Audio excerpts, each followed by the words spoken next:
Hello Internet, it's me Josh, the Aging Gamer. So, I gotta say, with us entering this new Switch 2 era of gaming, I think it's pretty fantastic to see pop culture icon Donkey Kong getting some spotlight from Nintendo again. DK is not only featured in Super Mario Kart World, but after 11 long years, a brand new Donkey Kong adventure is here with Donkey Kong Bonanza, a whole new big Donkey Kong collectathon developed by the same team that made Super Mario Odyssey. I got the game and I've put some time into it, and yeah, I gotta say, this is pretty awesome. I like this new DK. Donkey Kong is one of my favorite gaming heroes / villain. So now I'm in the mood to play a classic Donkey Kong title. It was actually just a few years ago that I did a review on Donkey Kong's 40th anniversary, and I took a look back at the NES Donkey Kong games as well as Donkey Kong Country. So which game do I look at next? Well, it only makes sense to look at the next Donkey Kong Country title. It's a game that, oddly enough, doesn't even star Donkey Kong himself in it, but we're going to take a look at it. Ladies and gentlemen, this is Donkey Kong Country 2, Diddy's Conquest.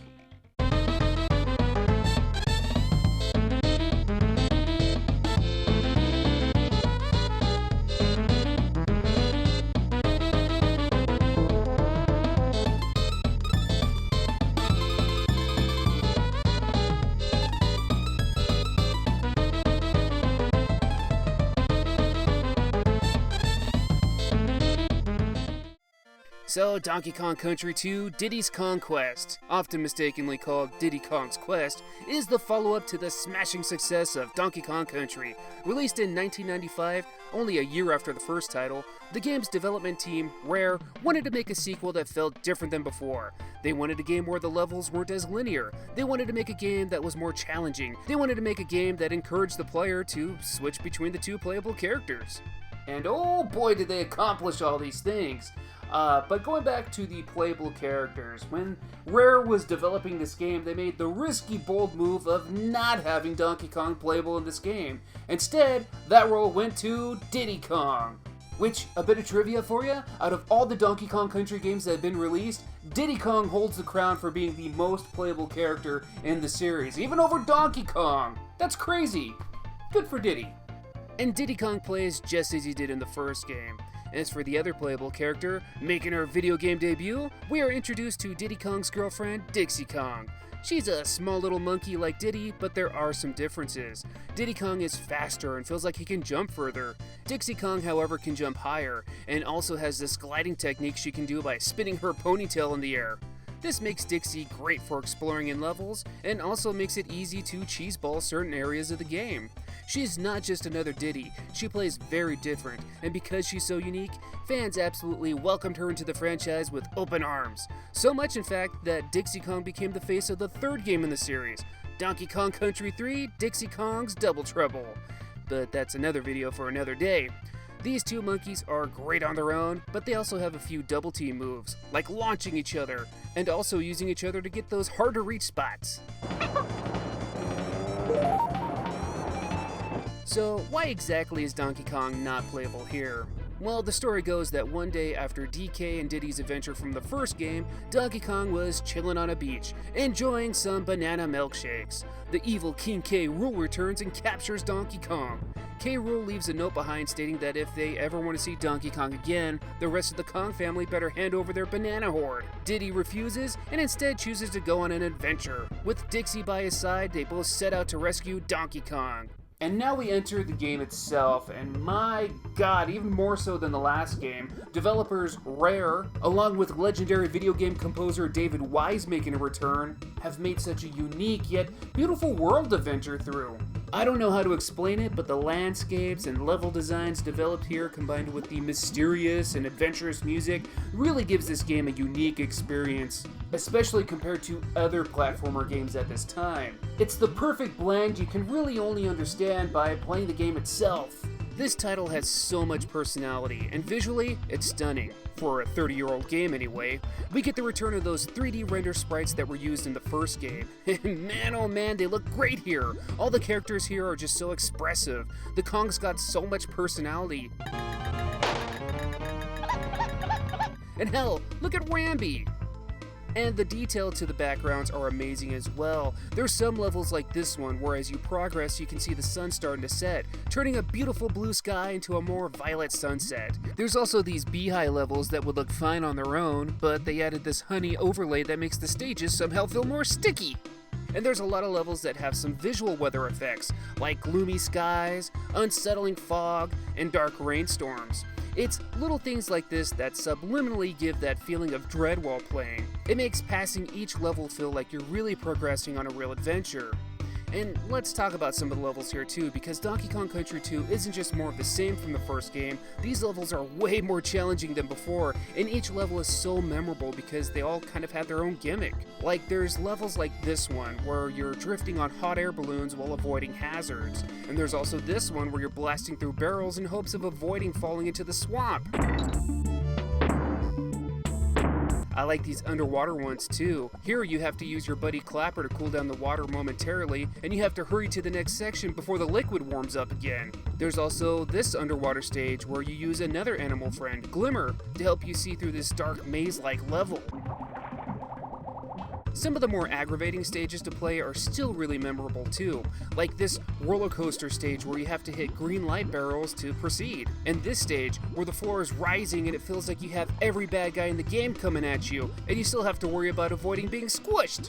Oh, and of course the sticker bush stages have such an amazing aura of dread to them.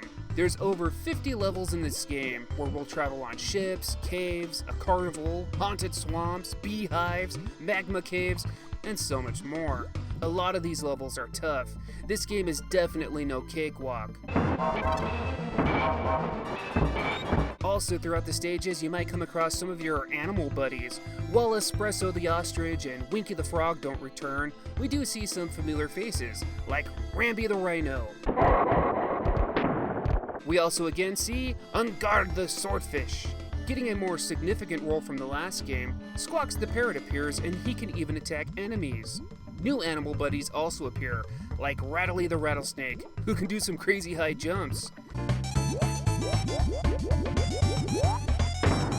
And also making his debut is Squitter the spider, who is great at shooting webs at enemies and also shooting some web platforms that'll let you explore every nook and cranny of a stage. Use your animal buddies to help you get through the stages. You'll know you'll reach the end of a stage when you see these targets here. Jump on it with enough momentum, and look, Dixie plays the guitar! Jammin'! Jump on it as Diddy though, and oh shit!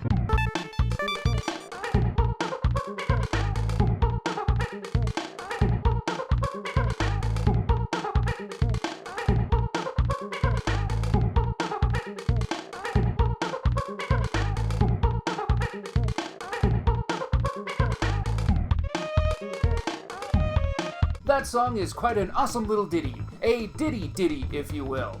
Although it feels kind of weird talking about Diddy and music because of that Diddy, but that Diddy sucks. This Diddy is awesome.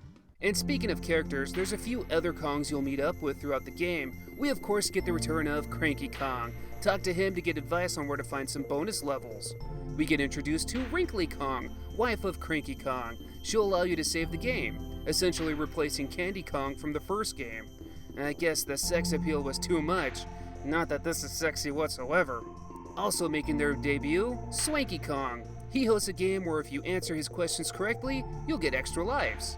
And also making his return is Funky Kong. He'll allow you to fly around to different worlds you've visited before.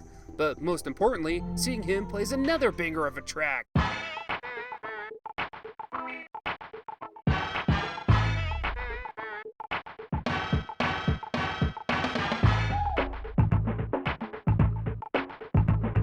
Again, the music in this game is just fire!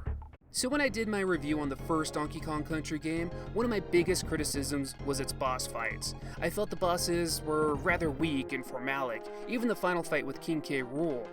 Donkey Kong Country 2 absolutely fixed these issues. Each boss is very unique, and they have some personality to boot. I mean, look at the first boss fight. This little pirate bird named Crow. Throw his eggs back at him to defeat him.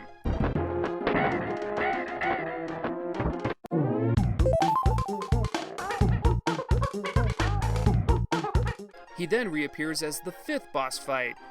But as a ghost? Holy shit, did we really kill him before? And this fight is tough. We'll also have some crazy boss fights against Cleave, the living sword. There's also Cudgel, the giant Kremling. And there's a real tough fight with King Zing. And lastly, there's King K. Rool. He's one tricky son of a bitch, but he is beatable.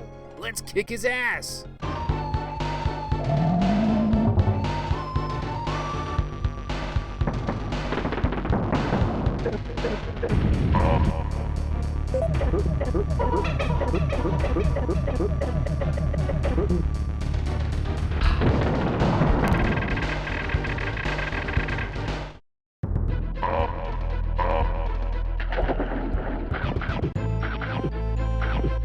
So, Donkey Kong Country 2. It adds a lot of new gameplay features. It looks great, and it sounds great. So, surely this is a flawless game, right?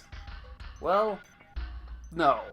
I might get some heat with you guys, but I always am honest with you. I give you my true opinions. So, with that said, my big negative criticism about this game is that there's just too many collectibles.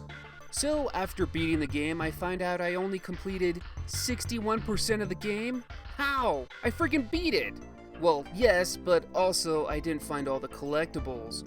So all throughout the stages, there are hidden barrels that will lead you to a bonus stage. Within the bonus stages, you have to perform a task within a certain amount of time.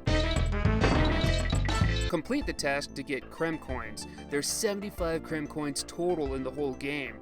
Collect Krem coins and talk to Klubba to get access to the Lost World, which is like a bonus world but with some crazy hard levels, like way more difficult than the other standard levels.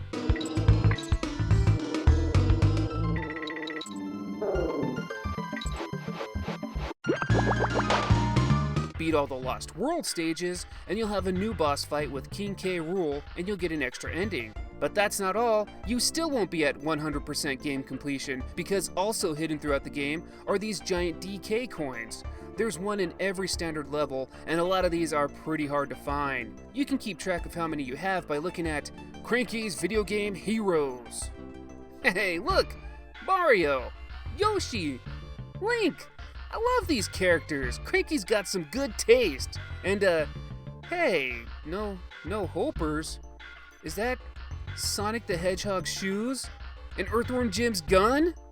Hell no! Listen, I like me some Donkey Kong Country, and I think Nintendo's fantastic. But don't do my boys Sonic and Jim dirty like that. Those guys are freaking legends! Anyway, collect all the DK coins and you'll finally reach 102%. Yeah, 100% isn't even 100% in this game. So not only are there typical Kong letters to find, there's also bonus stages to get Krem coins and giant DK coins to seek out and find as well. That's a lot, especially for a game like this. Without some kind of guide or help, this is an aggravating task that can take hours among hours, days even to finish. Does it actually hurt the game as a whole? Of course not. The collectathon aspect is completely optional. For someone like myself though, even though I beat the game, it doesn't actually feel like I beat it. But also, I don't really want to spend the time trying to bump into every wall and every level or doing blind jumps into every pit hoping to find some kind of hidden barrel or something. To me, personally, it's too much, and it's almost a distraction from the main game. Even the newer Donkey Kong games are guilty of that. It's great for those players that just can't get enough of this, but for me personally, I don't think it's necessary. Which is a weird complaint to say that the game has too much content and too much replay value.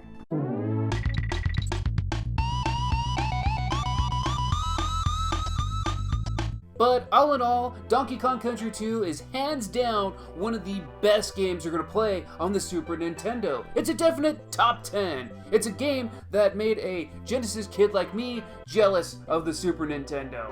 I didn't have a Super Nintendo growing up, so I had to get my Donkey Kong Country fixes off of games like Donkey Kong Land. Which, those games are fine, but nothing compared to the home console versions.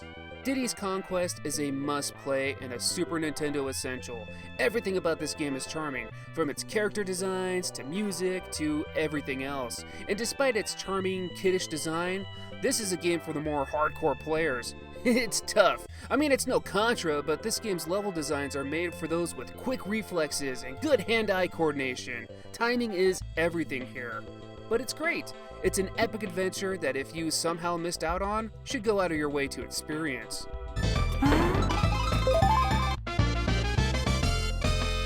But these are just my opinions. What do you guys think? What do you think about Donkey Kong Country? What's your favorite Donkey Kong Country game? What's your favorite Donkey Kong game? Let me know in the comments below. If you like this video, subscribe, blah blah blah. You guys all know how YouTube works. I thank you guys for watching, and I'll see you all on the next one. Take care.